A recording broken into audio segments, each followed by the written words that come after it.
Okay. Hey, it's nice to meet you. Thank you for taking a minute out today. Yeah, likewise. Thanks for inviting me. You bet. So before we get into Seven Colors, I want to know the last 3.5 years living through COVID was quite a thing. How did you survive it and how has it changed you? Well, actually, I it wasn't so hard for me. It wasn't so harsh for me. I was luckily I didn't get the disease and I have a teaching job like most of the Swiss musicians and so I didn't have any loss or so. And also the government, they really looked after us. And actually in Switzerland, I think we just had two lockdowns of about 3 or 4 months where everything was shut down, like the jazz clubs and the schools. And besides that, actually the jazz clubs, they were open. The big events like let's say over 300 or 400 people, listeners, they actually were shut down for a longer period, but the jazz clubs, they were flying under the radar, like a friend of mine used to say. So we were lucky. We had a lot of gigs, and some clubs they didn't open, but most of them they had the normal program. And so I was playing like hell in between the lockdowns. Yeah. Okay. So how does it feel to have an album out now with everything is kind of opened up? We're in a new era. How does it feel? Great. And I've been planning that album for a long time. Yeah. The So talk to music me about, on, oh no, go yeah. ahead. I was just wondering how you put it together. How did you artistically put this album together? Okay, actually, I used to have a sextet with three horns and rhythm section, which I wrote for, let's say, about 20, 15 years ago. And then that was put on ice because I founded a family. I had kids for little kids for a certain amount of time. I didn't have time to write. I didn't have time to organize. I kept on playing as a sideman, but I didn't have an own band. And now that I have time again, it was time to reanimate this, and then I made a septet out of the sextet, which is this septet called Seven Colors now. And yeah, I'm happy So to have an own band again. yeah, for sure. So what are you hoping the listener gets from this album? Well, that's hard to say. I hope he has fun. He likes the music, and we're actually trying to not be too over-educated and over-intellectual. It's hard bop based music with four horns, swinging, grooving, and a lot of improvisation.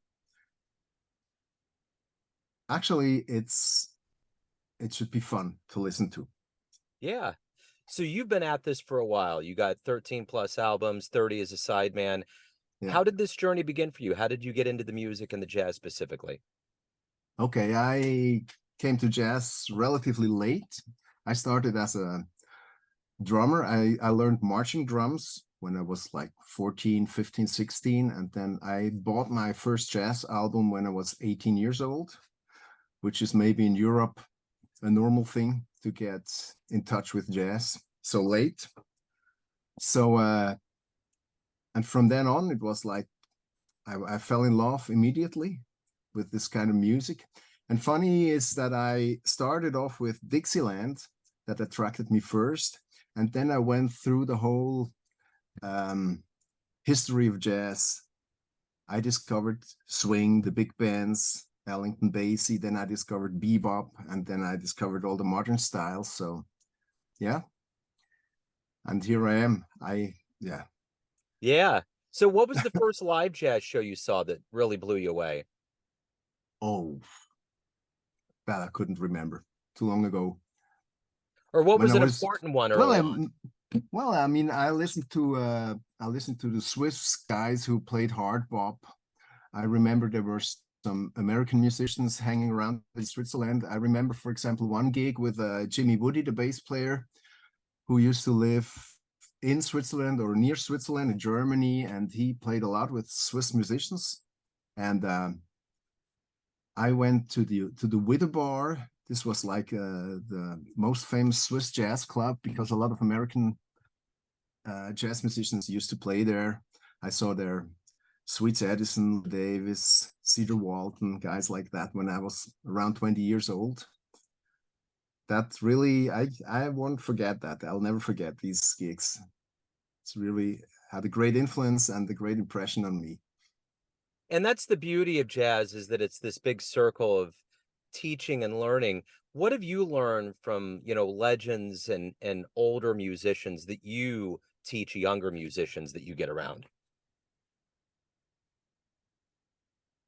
Well, actually, after my first experiences with jazz, I attended the Swiss Jazz School, which is like a college of jazz, like the Berkeley School in the States, for example. And from there on, I had a lot of elder mentors, mostly Swiss or German musicians, who helped me get into the scene and learn about the music. And yeah, I think the great thing about jazz is that you give it to the next generation. You learn it from the last generation, and now I'm in the age where I give certain things to the next generation. And I mean, what it is exactly, like 100 things. Yeah. So what do you like the best about being a professional musician? Well, on one side, it's that you actually get to work with friends most of the time. You're on the road with friends. It's a very friendly environment, and you have relationships with your professional partners that are beyond just being work partners or so, like in a firm. And on the other side, I think it's the challenge to always try to get better on your instrument and keep the spirit alive with practicing and learning. It's a learning process until the end, and that's the great thing about it. It never stops. For sure. So let me ask you this. Why do you love jazz? Why do you love jazz? Because, I mean, first of all, I was attracted by the sound. I remember hearing Kid Ory's band for the first time, and I just was so blown away from the sound of the band, these horn instruments playing together, rhythm section. And what I like most is actually jazz that has a groove. So I'm totally into swing, hard bop, swinging music, also Brazilian music, funk. So that's what attracts me most. When there's like this engine going and the soloist play over this engine. Yeah. So what about live shows? Are you playing live? What's coming up for you? Well, I have a little tour in October and November. I have a couple of little tours with local bands, and yeah, I'm looking forward to that. It's mostly in Switzerland, some gigs in Germany too. Okay. So how do the crowds feel? Do they feel different now? After COVID, Yeah. or Yeah. now? Well, I felt a change immediately after the pandemic. So, like in the first half year, I felt like there's a stronger connection between the audience and the musicians, and I couldn't tell if it's still like that. Maybe it is, and it has gotten normal. Yeah. But in the beginning, it definitely was totally different because everybody was like excited. We somehow learned what we have from each other. Yeah. So like the audience showed us more love, I think, and we maybe also showed more love to the audience. Yeah. Yeah. So if anyone out there wants to pick up Seven Colors, any of your previous work, learn about live shows, where can they go? Where's the best place? Well, let's say my homepage. It's elmarfrey.com. You can Google me, you find me. Okay. And yeah, a lot of information. And, yeah. Wonderful. Elmar, thank you so much for taking time out. I look forward to profiling you on the program. Best of luck with everything. Okay, thanks for having me. And Yeah. good luck to you too. Yeah, absolutely.